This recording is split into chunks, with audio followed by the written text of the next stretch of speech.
An ultra-right-wing man is set to be the foreign minister in Binyamin Netanyahu's cabinet, raising concerns for the future of the struggling peace process. Is the new Israeli government on a collision course with the Obama administration's goals of seeking a Palestinian state? And will there be an Israeli partner in peace negotiations with the Palestinians? This is Inside Story.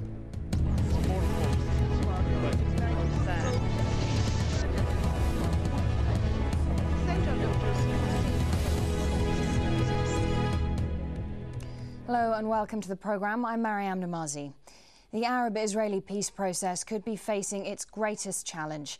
Prime Minister-designate Binyamin Netanyahu has been building a coalition government from some of Israel's most right-wing politicians. And this week he made a choice so controversial that it could change the direction of Israel's domestic peace process, as well as how Israel is dealt with on the international stage. Mohammed Shakir has more. This is the man who could prove to be divisive in the Israeli-Palestinian peace process. Avigdor Lieberman is the leader of the far-right party Yisrael Beiteinu.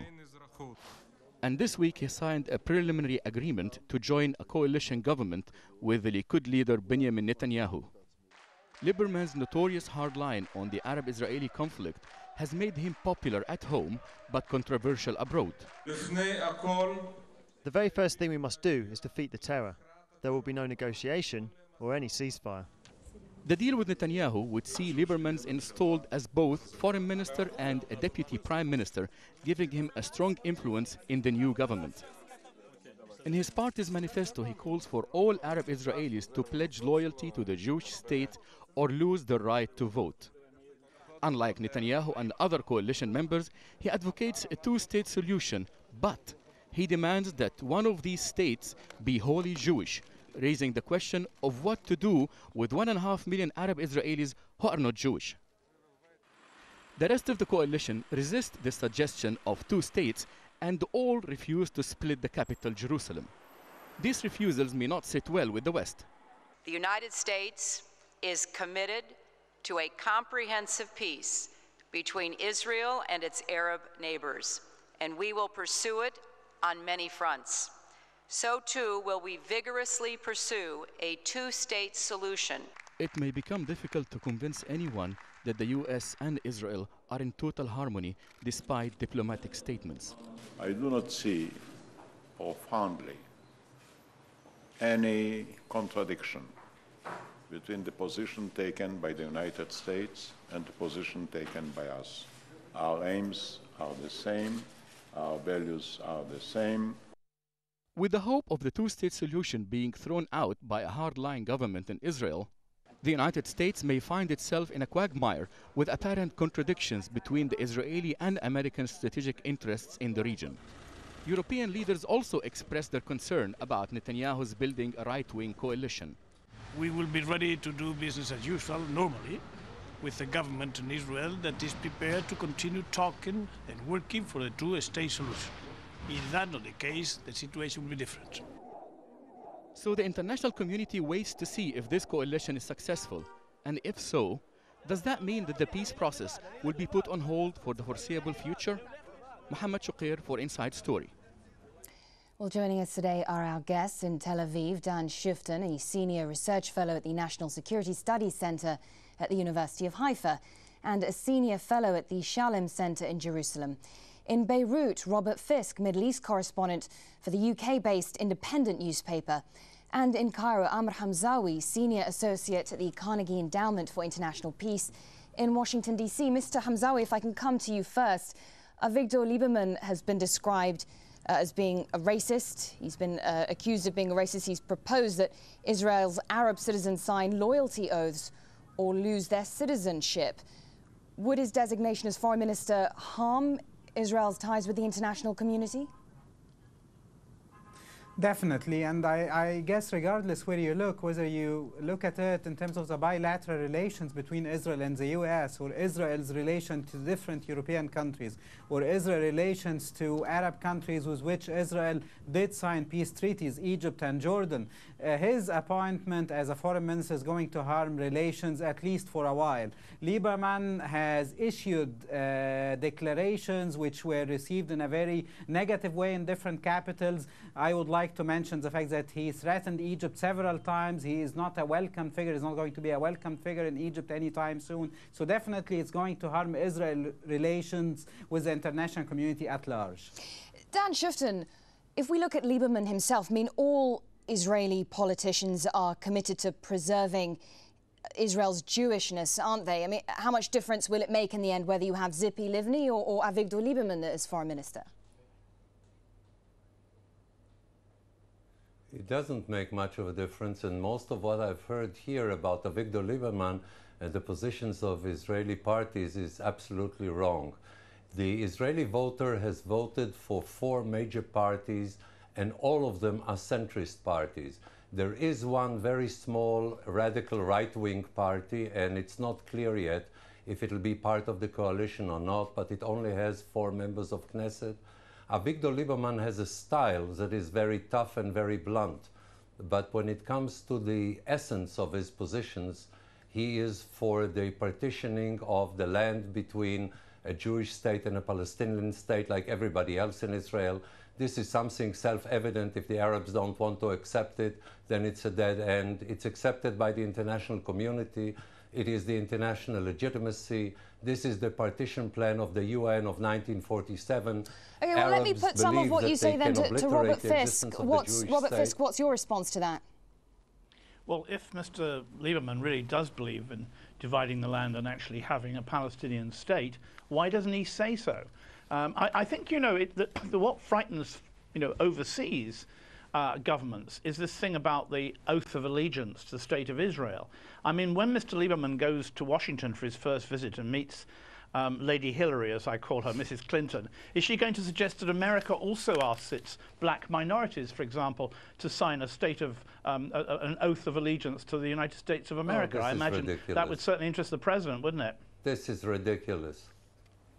It's not, I'm afraid. It's very serious. This is absolutely ridiculous because... No, it's serious, and you need to give a proper reply to it. So I'll tell you why it is ridiculous, because if you wait for a minute, I'll explain why you're being ridiculous here. Because the issue, first of all, there is an oath of allegiance if you become an American citizen. People in the United States swear allegiance to the flag in their country every morning. And anyway, Avigdor Lieberman did not suggest that Arab citizens will lose their citizenship if they don't have Mr. Shufton, if I could just intervene for one moment. His party... And on the equation with the United States. Mr. Dan Shufton, his party, Yisrael Beiteinu, their declared aim is to eject Israel's Palestinian population to annex parts of the occupied West Bank, is it not? What are the implications of this? Untrue. Untrue. But Robert, this is simply untrue. What Avigdor Lieberman suggests is that Israel give up part of its sovereign territory where a lot of Arab citizens are concentrated, and that this part, with their homes, with their cities, exactly where they're sitting, will become part of the Palestinian state. This is a totally different concept. Amr Hamzawi, Lieberman and Yisrael Beiteinu would be the only ones within this right-wing coalition who publicly support a two-state solution, aren't they?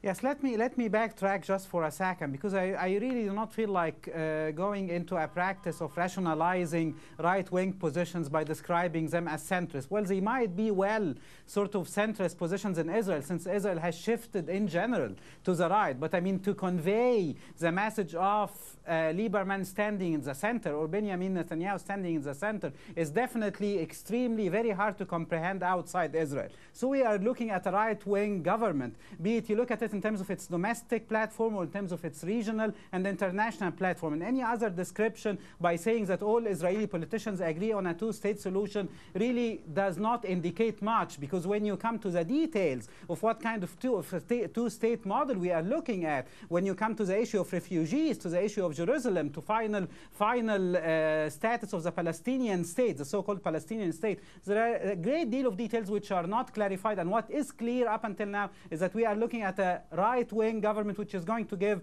not only the Palestinians but regional actors, international actors a very hard time. Now, coming back to the stated position of Lieberman. Let me ask you this, Robert Fisk: could such an Israeli cabinet end up clashing with the Obama administration? Look, number one, I think one of the real problems in Israel is not Lieberman or Netanyahu, it's the proportional representation system of voting. And I genuinely feel sorry for anyone who has to go through that system, and that's why you've got the problem now with the Israeli government. But are you saying there'll be a clash? No. President Obama will not, absolutely not, take on the whole support of Israel in Washington. We've already seen how he didn't want anything to do have anything to do with Charles Freeman's withdrawal of his nomination for the intelligence post. And what's more, Mrs. Clinton, remember, wants one day to be the President of the United States, and she's not going to take on the Israelis. Somehow they'll try and finesse it. They'll try and persuade Mr. Lieberman not to be too outrageous in front of the television cameras, and he may indeed go along with that. Let's hope so. But, you know, Mr. Netanyahu has made it quite clear that he thinks that giving the Palestinians a thriving economy, not a state, is the future. Mr. Lieberman does not want a Palestinian state, and there will not be. Actually, I don't think there's ever going to be one, but that's a different matter. But if we look at this a little bit, the EU and Secretary of State Hillary Clinton have both said that the goal of negotiations must be the creation of a Palestinian state living next to Israel in peace. I mean, this is what they want. They want some kind of verbal public commitment from the Israeli government on that. Yes, but I mean, I remember when President Bush told Sharon to take his men out of Jenin, and he didn't. Over and over again, we've seen, for example, when Bush in 2012 months before he left office said there's going to be peace in 1 year, and there wasn't. You know, what the Americans demand is not necessarily acceded to by the state of Israel. When some people don't give way to the Americans, of course, they're hit for it. But Israel will remain sacrosanct, and there will be no change, and there will be no Palestinian state, I fear. Dan Shifton, what sort of challenges will Lieberman face as foreign minister? What the challenge he will face is people, particularly in Europe, being very suspicious of him. But the real problem is not the composition of the Israeli government, but the fact that what you call the peace process is not really in existence. I mean, we've had a charade for a long period of time, and even when Israel put forward the very, very leftist, I would say, attitude of Olmert in his last years, particularly last months, it didn't promote any kind of settlement. The problem is the following. Israel wants a two-state solution. The overwhelming majority of the Israeli voters want it. But what you have on the Arab side is a concept that doesn't accept a Jewish state. Well, let me put some of what you say to Robert Fisk. What do the current facts on the ground? What do the current facts on the ground? And by that I mean Israeli settlements and West Bank roadblocks, the blockade of Gaza. What does that suggest about the peace process? Is there a peace process to even speak of? I entirely agree with Dan. There is not a peace process because I don't think anyone was really serious about it, and that's the real problem. The people who are not the most powerful, and we're talking about the Palestinians, did want a state. I don't think they're going to get one. I don't think most Israelis want them to have a state. It's always nice to hear Mrs. Livni say she wants that, but she's not in the new government, as we know. You know, and Gaza has placed it even further away, any kind of, quote, peace process. But I even hate the words peace process. They have no meaning anymore. It's like road track. What is the road track? Look, the fact of the matter is that we are not seeing even the beginning of any serious idea of a Palestinian state coming into existence. And as long as that happens, people are going to go on voting for Hamas, not for the Palestinian Authority. There will eventually, I suppose, be another, quote, election, unquote, in, quote, Palestine, unquote. I always put Palestine in quotation marks.